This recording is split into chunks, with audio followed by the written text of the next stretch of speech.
sleep with you for no reason.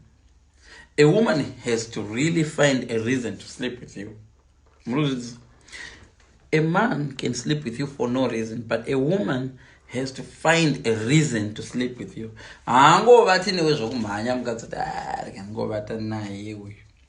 She has to find a reason. And at the moment a woman finds a reason to sleep with somebody, you will never get her back. And at the day mukadzi wako uri akangowana munhu waanozoti F this, I'm gonna sleep with this guy, you have to forget that. Forget zvako zvavharana. And akazoita mistake akadiscover munhu arara naye anga asingaiti haafunge kudzoka kwauri, anofunga kuti movha kune imwe futi mistake. Zvako zvatovharana shamari. Women are okay like this. They are very faithful people at times. Not all the time, but at times. Women can be very, very faithful. Women can be very, very faithful. But if you push them, how do you push a woman away? You push them. There is a tendency to do it to swarme. But because listen, you guys, can also get a monoga.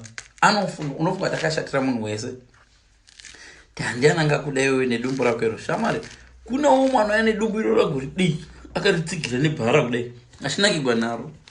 Trust me, that same woman here unoti achina basa ane 40 something ane 39 ava nevana 4, usually varume anofunga kuti ndikamuvha zvinotangira pavirginity.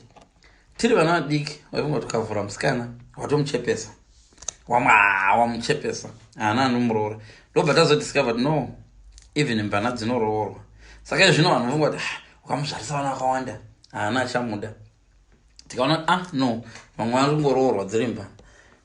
Iko zvino kwaya imwe theory kuti kana ari over 50 akaita over 50 over 40 haana achamuda. Shamwari, don't underestimate the power of a woman. Mukadzi iye anowana umwe munhu anobuda akatozoita relationship iri far better than yaunga nayo, and agonakirwa zvazvokuti anopedzera tokushauda haazokuudzake but anokushauda rega. So sure ndaiwesta time yangu 18 years marriage ndichidana nemunhu ndifunga ndiye anogona bonde kunde izvo kuno ndiye ndakadanana nemunhu 10 years ago, munhu anosvika kushauda. So these things will happen. Don't underestimate munhu waunaye. Pota uchingomutarisawo in a different way, because munhu waunaye kune rimwe risingadovati. Right now, even your situation right now, poor as you think you are, there's another guy somewhere, another person ari kuzasi kugokweko anongowisha dena ari paugere ipapo, whether uri kuzvishavanika kuti uri muberengwa kana kuti uri kubulawayo kana kuti uri kugopwe pacenter. Kuno mumwe munhu ari mugomo right now ari kuti enda nditi zvangu pagokwe center. Kuno mumwe munhu ari kumaruzevha ari kuti denda ndiri kunhu kune magetsi kwandolaita. Kuno mumwe munhu ari kuzimbabwe ari kuti mana denda ngokwira ndege uchinde no ngokwira ndege. Kuno mumwe munhu anokuti anenge achingoti omana denda ndangokwira ndege kuindepi ndege. Iwe uri busy kushora situation yauri urotofunga kuti this situation is the tough. It's not. Kuno mumwe munhu arotosuva kamusikana ika kauri kudana nako kuti kana magaro aka haana mazamu mahombe uya anodiwa nani mazamu ake madiki. Kuno mumwe munhu ari kuda minyatso iyo chete ari kudoshaya hope zvokuti dene zvapa wakusina kuti kune kuvamwa kutya Mwari nekurespecta marriage. Vamwe vanhu munofunga kuti vari useless. Ivo pane mumwe murume asingatorari anzwa nokutopfimba mukadzi wako anokwanisa kutomuroora mangwana. Nemiwo vanhukadzi problem yamunayo manje yeone, murume akauya kwaura chiti ndokuda maungojaira chitsotsi. Shamari, listen, inini ndane new theory. Kana kune munhu waunoti ukatextira anoreply chop imbomupawo chance. Ndapedza name. Kana kune munhu waunoti ukatextira anoreply within a minute, a second, imbomupawo chance. Kuna mwana munotextira so umutextira makusayini how are you, wodziona zichizoresponda na 1 p.m. I am fine. Dzimwe dzenguva dzozoresponda the next evening I'm okay. Dzimwe dzacho dzomboti how are you, hadzikureturn call. Shamwari, life is too short and usamhanyira vanhu havaperi. iye ari kungoti uri wamanga-manga.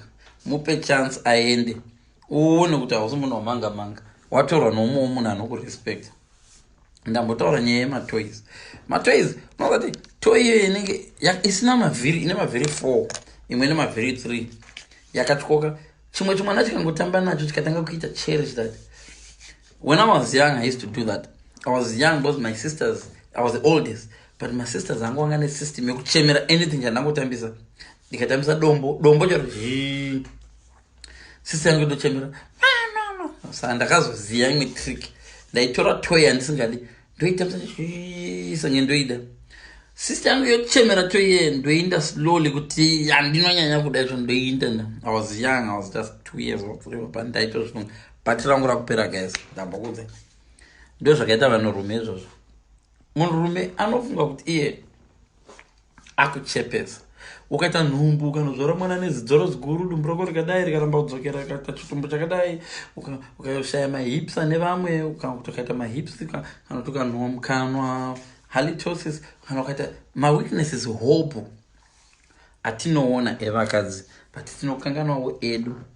Ukandiona nchikriticize mukadzi papa kuti mukadzi anacho kuti hazina yangu they are not perfect.